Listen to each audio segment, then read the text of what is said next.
what happened to them at Suriname, and how Candide got acquainted with Martin. Our travellers spent the first day very agreeably. They were delighted with possessing more treasure than all Asia, Europe, and Africa could scrape together. Candide, in his raptures, cut Cunegonde's name on the trees. The second day 2 of their sheep plunged into a morass, where they and their burdens were lost. 2 more died of fatigue a few days after. 7 or 8 perished with hunger in a desert, and others subsequently fell down precipices. At length, after travelling 100 days, only 2 sheep remained. Said Candide to Cacambo, "My friend, you see how perishable are the riches of this world. There is nothing solid but virtue, and the happiness of seeing Cunegonde once more." "I grant all you say," said Cacambo, "but we have still 2 sheep remaining, with more treasure than the King of Spain will ever have, and I see a town which I take to be Suriname, belonging to the Dutch. We are at the end of all our troubles, and at the beginning of happiness." As they drew near the town, they saw a negro stretched upon the ground, with only one moiety of his clothes, that is, of his blue linen drawers. The poor man had lost his left leg and his right hand. "Good God!" said Candide in Dutch. "What art thou doing there, friend, in that shocking condition?" "I am waiting for my master, Mynheer Vanderdendur, the famous merchant," answered the negro. "Was it Mynheer Vanderdendur," said Candide, "that treated thee thus?" "Yes, sir," said the negro. "It is the custom. They give us a pair of linen drawers for our whole garment twice a year. When we work at the sugar canes, and the mill snatches hold of a finger, they cut off the hand, and when we attempt to run away, they cut off the leg. Both cases have happened to me. This is the price at which you eat sugar in Europe. Yet when my mother sold me for 10 patagons on the coast of Guinea, she said to me, 'My dear child, bless our fetishes, adore them forever, they will make thee live happily. Thou hast the honour of being the slave of our lords, the whites, which is making the fortune of thy father and mother. Alas! I know not whether I have made their fortunes. This I know, that they have not made mine. Dogs, monkeys, and parrots are 1,000 times less wretched than I. The Dutch fetishes, who have converted me, declare every Sunday that we are all of us children of Adam, blacks as well as whites. I am not a genealogist, but if these preachers tell truth, we are all second cousins. Now, you must agree that it is impossible to treat one's relations in a more barbarous manner." "Oh, Pangloss!" cried Candide, "thou hast not guessed at this abomination. It is the end. I must at last renounce thy optimism." "What is this optimism?" said Cacambo. "Alas," said Candide, "it is the madness of maintaining that everything is right when it is wrong." Looking at the negro, he shed tears, and weeping he entered Suriname. The first thing they inquired after was whether there was a vessel in the harbour which could be sent to Buenos Aires. The person to whom they applied was a Spanish sea captain, who offered to agree with them upon reasonable terms.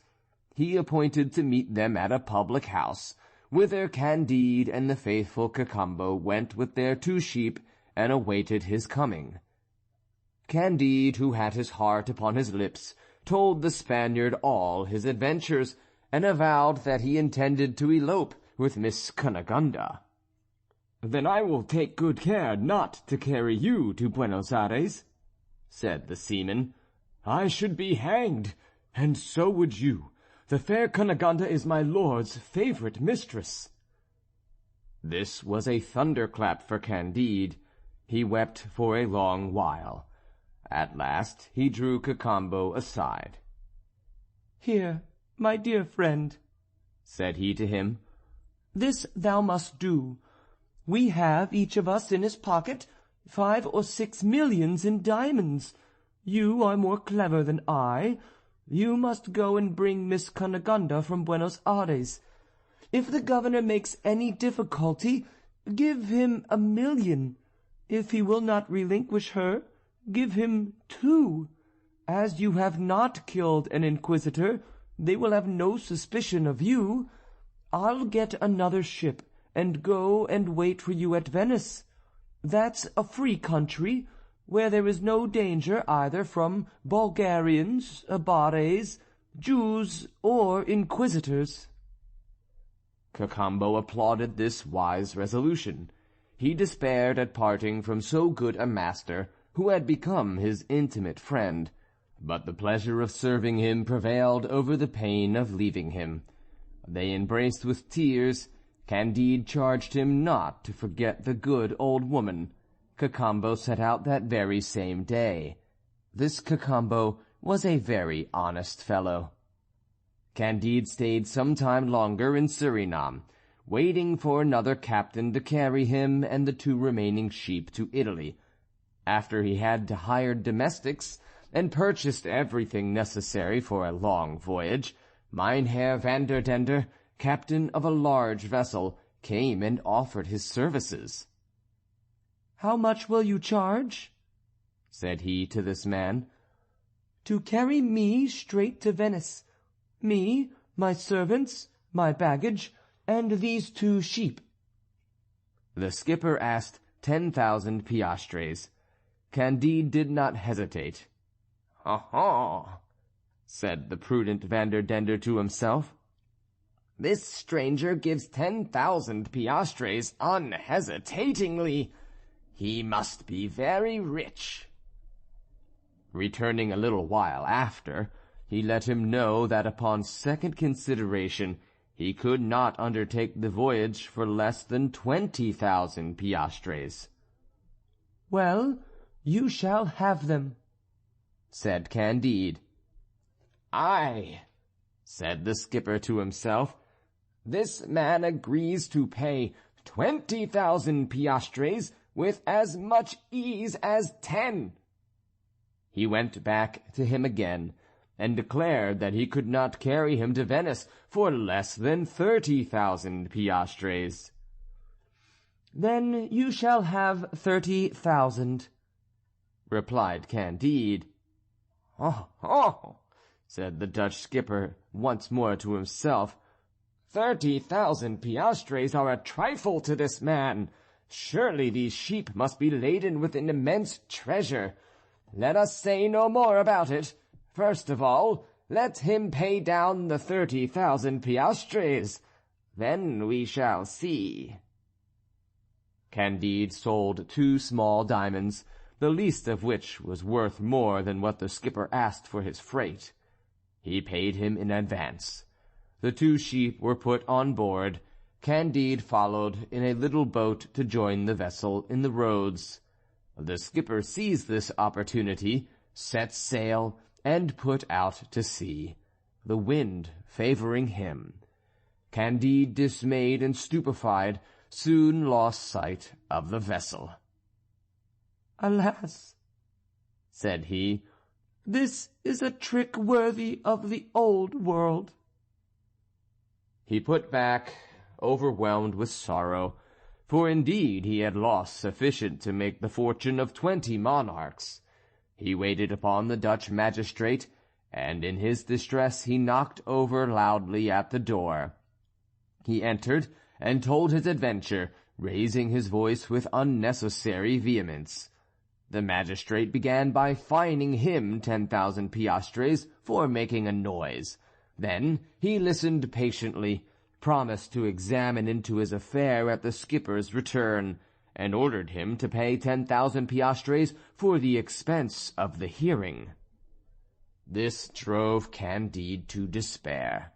He had indeed endured misfortunes 1,000 times worse. The coolness of the magistrate and of the skipper who had robbed him roused his choler and flung him into a deep melancholy.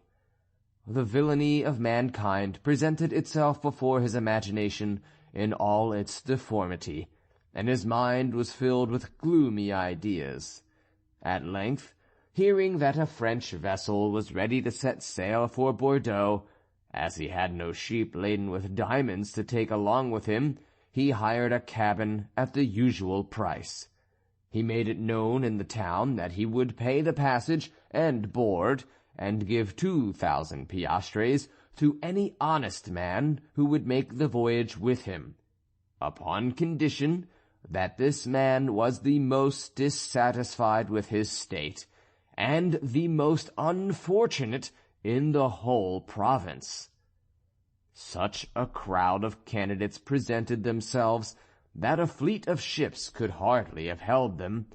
Candide, being desirous of selecting from among the best, marked out about 1/20 of them, who seemed to be sociable men, and who all pretended to merit his preference.